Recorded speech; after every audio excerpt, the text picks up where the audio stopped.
Nous sommes Simon, Julie, Laurent, Anne, Patrick, Laura, Roland, Pauline, Laurent. et vous écoutez Ça va le faire, le podcast d'Oxfam Magasin du Monde.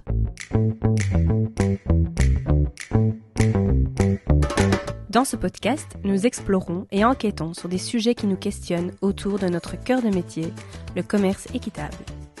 Nous vous invitons à rejoindre l'aventure pour découvrir les dessous des alternatives qui nous interrogent et nous donnent l'envie d'agir. Épisode 1. Vous reprendrez bien un petit café?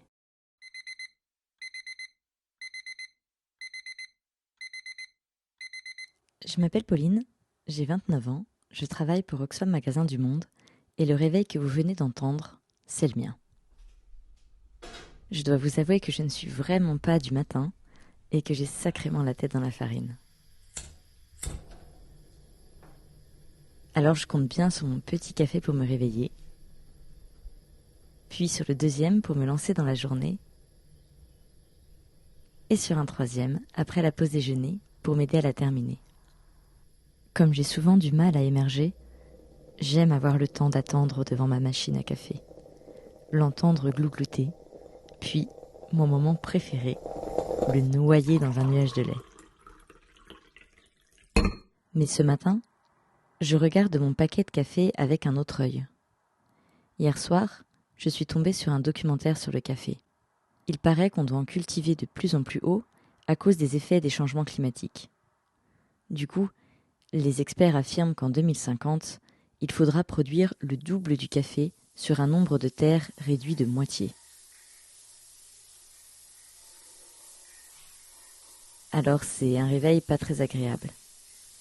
Et puis au travail, on pose souvent des questions sur le commerce équitable, sur nos manières de consommer, ce qu'on devrait changer, comment changer, ce qu'on devrait dire à nos politiciens et les alternatives qui existent.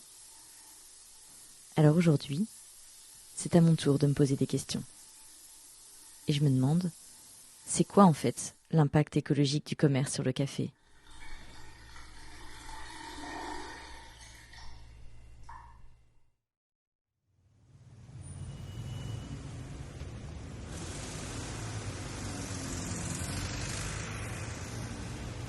Ce midi, j'ai rendez-vous avec mon collègue Patrick, spécialiste de la question du commerce et du climat chez Oxfam. Et je lui ai proposé de se rencontrer dans mon café préféré à Saint-Gilles, histoire de se mettre dans le thème.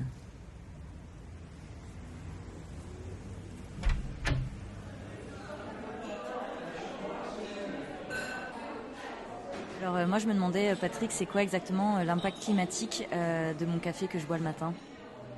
Vaste question, là. C'est un peu plus compliqué qu'on peut le croire à première vue. Si tu regardes par exemple la question de la distance, tu pourrais te dire que c'est un café, ça vient de loin, ça vient de l'autre bout de la planète. C'est pour ça que ça pollue, notamment ça émet beaucoup de CO2 ou de gaz à effet de serre. C'est pas si simple que ça parce que quand tu fais des analyses de cycle de vie, quand tu regardes un petit peu le parcours d'un produit, tu vois que le transport international, ça représente une part assez faible de l'impact écologique d'un produit, enfin en tout cas des émissions de CO2. Mais si tu regardes un peu plus, et si tu creuses un peu dans le détail, tu vois que on tient pas compte d'un élément, d'un phénomène très important, ce qu'on appelle les émissions importées. Patrick m'explique qu'avec la mondialisation, nous avons de plus en plus délocalisé la production de nos biens à l'étranger. Résultat, on ne pollue pas moins, mais on pollue ailleurs. De plus, ces émissions ne sont pas comptabilisées dans les grandes conférences sur le climat, puisque chaque État compte les émissions de son territoire. Pourtant, les émissions restent contenues dans le produit que l'on achète. Par exemple, dans le cas des négociations climatiques du type COP 26 à Glasgow, la conférence qui va venir d'ici la fin de l'année, on comptabilise les émissions au niveau territorial. C'est-à-dire qu'on compte ce qui a été émis sur le territoire. Et donc les émissions importées, c'est-à-dire qui se trouvent dans le produit, ne vont pas être comptées. Et donc la responsabilité de ces émissions va retomber sur le pays producteur. Et là, c'est une vraie question en fait, dans le cadre des négociations climatiques internationales et sur des questions de justice climatique au sens large. C'est la question de la responsabilité des émissions. Qui est responsable, le pays consommateur ou le pays producteur ? Moi, j'aurais tendance à dire c'est le pays consommateur puisqu'il est le bénéficiaire final.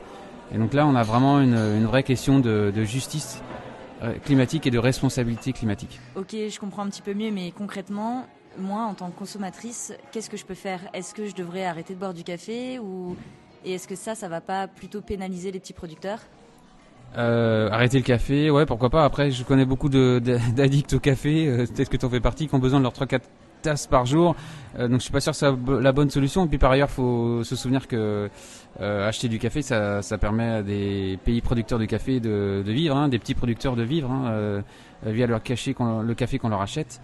Non, je pense que la meilleure chose à faire, c'est encore de consommer un café responsable, c'est-à-dire qu'il soit à la fois biologique mais aussi équitable. Pour Patrick, ce qui est vraiment important de retenir, c'est que le prix juste donne les moyens de la transition aux producteurs et permet de rendre cette transition égalitaire. Après cette discussion avec Patrick, j'en conclus que les enjeux de l'atténuation climatique se jouent à tous les échelons de la chaîne, l'individu, l'international, mais aussi à l'échelle de la filière. Chaque maillon de la chaîne est responsable d'une partie des émissions.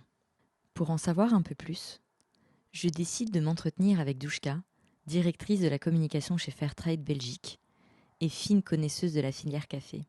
Ma première question, du grain de café à ma tasse, à quel niveau se situe l'impact écologique le plus fort ?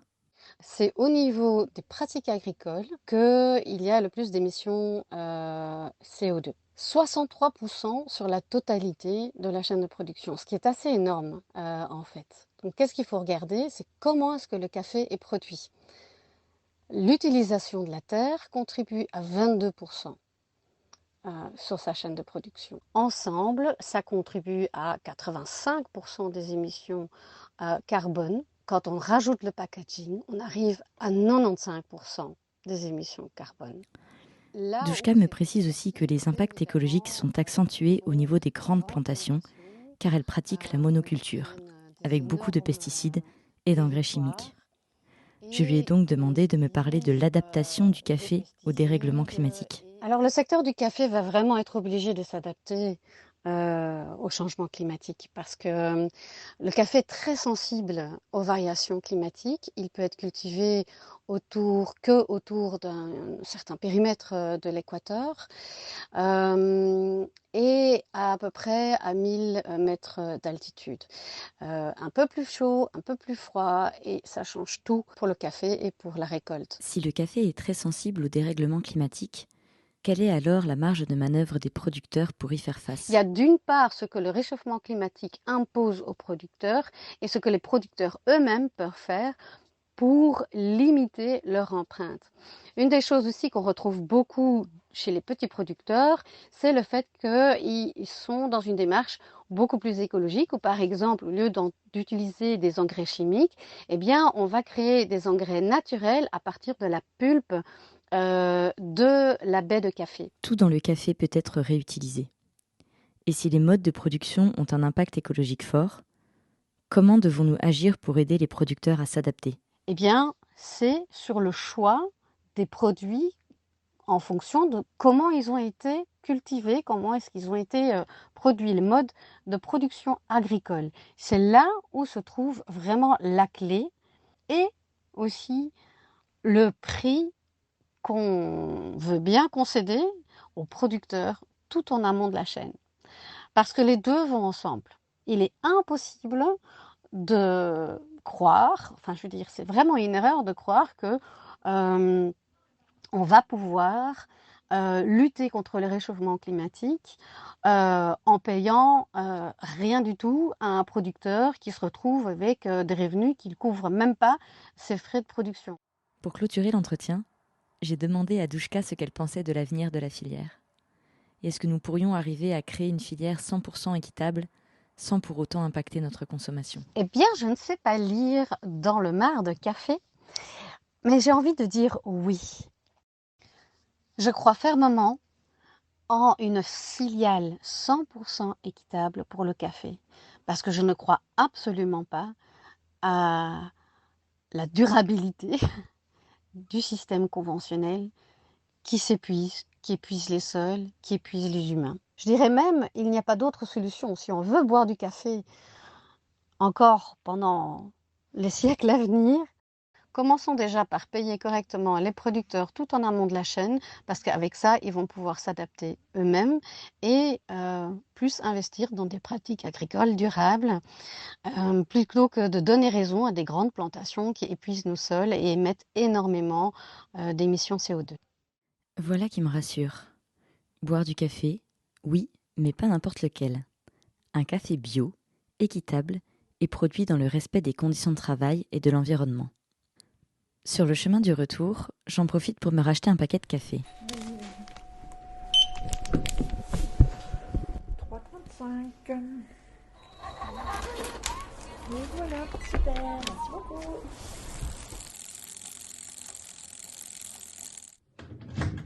Sur les conseils d'Alexandra, bénévole en magasin, me voilà revenue chez moi avec un paquet de café, bio et équitable, en provenance d'Ouganda. C'est l'heure de mon 3e café, le dernier de la journée, et je compte bien le savourer.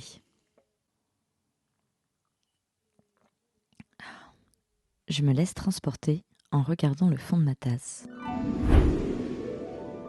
Et je me retrouve d'un coup à Bushini, en Ouganda, où je retrouve Yorkonia, qui travaille à la coopérative des producteurs de café d'Ankole. Il m'invite à marcher dans les champs de caféiers de la coopérative. Yorkonia travaille à la coopérative depuis plus de 7 ans et il m'explique les impacts du changement climatique sur les caféiers et sur sa communauté. Si nous n'agissons pas maintenant, les glissements de terrain vont s'accentuer. Bien entendu, ces glissements de terrain représentent de grands risques d'inondation et d'érosion des sols qui continueront de croître dans le futur. Ensuite, les producteurs qui n'ont pas de système d'irrigation solide ne pourront plus pratiquer la culture de café car l'agriculture dépend de l'irrigation. Ils seront donc forcés de quitter leur village pour aller se réfugier et s'entasser en ville à la recherche d'un autre travail.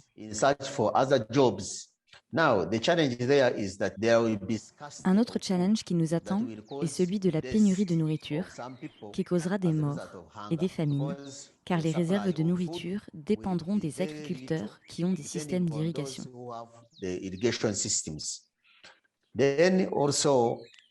Aussi, la nourriture qui sera disponible en Ouganda deviendra très chère, car la demande sera plus haute que l'offre, ce qui causera aussi des morts. Voilà tout ce qui nous attend si nous n'agissons pas maintenant. ACPCU disparaîtra aussi, puisque nos agriculteurs auront de plus en plus de mal à cultiver le café, et donc ne pourront plus fournir nos acheteurs. Face à ce constat, je demande à Yorkonia comment est-ce que la coopérative s'adapte. En tant que coopérative, nous soutenons nos producteurs et les sensibilisons à la gestion des sols. Par exemple, en creusant des trous dans les sols pour éviter leur érosion, mais aussi pour permettre de récupérer l'eau de pluie. Nous distribuons, en partenariat avec Fairtrade Africa, des fours à économie d'énergie. Nous fournissons aussi à nos producteurs des plants d'arbres afin de faire de l'ombre aux caféiers, ce qui permettra aux producteurs de récolter également le fruit de ces arbres en même temps que le café d'ici 5 ou 6 ans. Malgré tous ces projets positifs, des obstacles persistent. Un des obstacles que nous rencontrons avec l'atténuation des effets du dérèglement climatique est le financement. Car nous aimerions convertir, par exemple, toute notre machinerie et notre électricité en énergie solaire. Mais bien sûr, cela a un coût.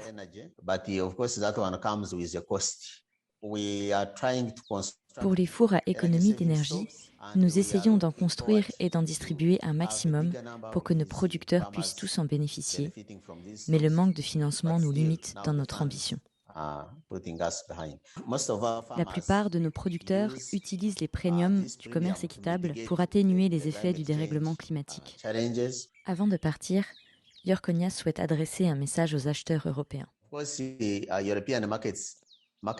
Les acheteurs européens souhaitent des améliorations au niveau des pratiques environnementales et des garanties et demandent des plus hauts standards, mais ils ne sont pas volontaires pour y mettre le prix.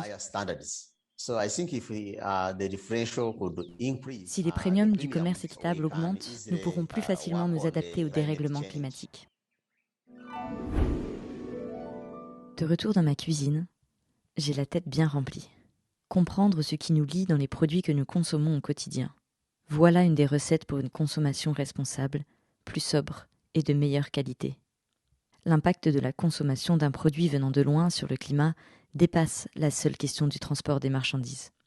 Il réside dans la manière de cultiver, de produire, de négocier et d'acheter. Réduire ma consommation de café sera certes bénéfique à ma santé, mais il s'agirait plutôt d'améliorer ma manière de consommer. Équitable, biologique, en vrac et dans une cafetière italienne. Et ce n'est que le café. Il y a 1000 autres produits, alimentaires, artisanaux, textiles, technologiques, pour lesquels nous devrions questionner leurs origines, leurs mécanismes de production et surtout leurs impacts sur l'environnement. La manière dont nous faisons du commerce a un impact considérable sur l'exploitation des sols, des ressources et par conséquent sur le climat et nos vies humaines. Pourtant, il est l'angle mort des négociations climat. On n'en trouve par exemple aucune mention explicite dans l'accord de Paris. Les producteurs et productrices, aux premières loges du dérèglement, ne peuvent s'adapter que s'ils en ont les moyens. Alors que des alternatives au commerce néolibéral existent depuis des décennies, il est temps de les valoriser à plus grande échelle. Il est temps de rendre le commerce juste, équitable et de le mettre au service de la justice climatique. Vous venez d'écouter Ça va le faire, produit par Oxfam Magasin du Monde. Si vous voulez en savoir plus sur ce sujet ou d'autres sur lesquels nous travaillons, retrouvez nos contenus sur notre site internet, onglet ressources ou campagnes. Pour écouter d'autres épisodes de ce podcast ou vous abonner, rendez-vous sur Spotify, SoundCloud, Deezer ou sur votre plateforme d'écoute préférée. Et surtout, n'hésitez pas à commenter, à partager et à mettre des étoiles.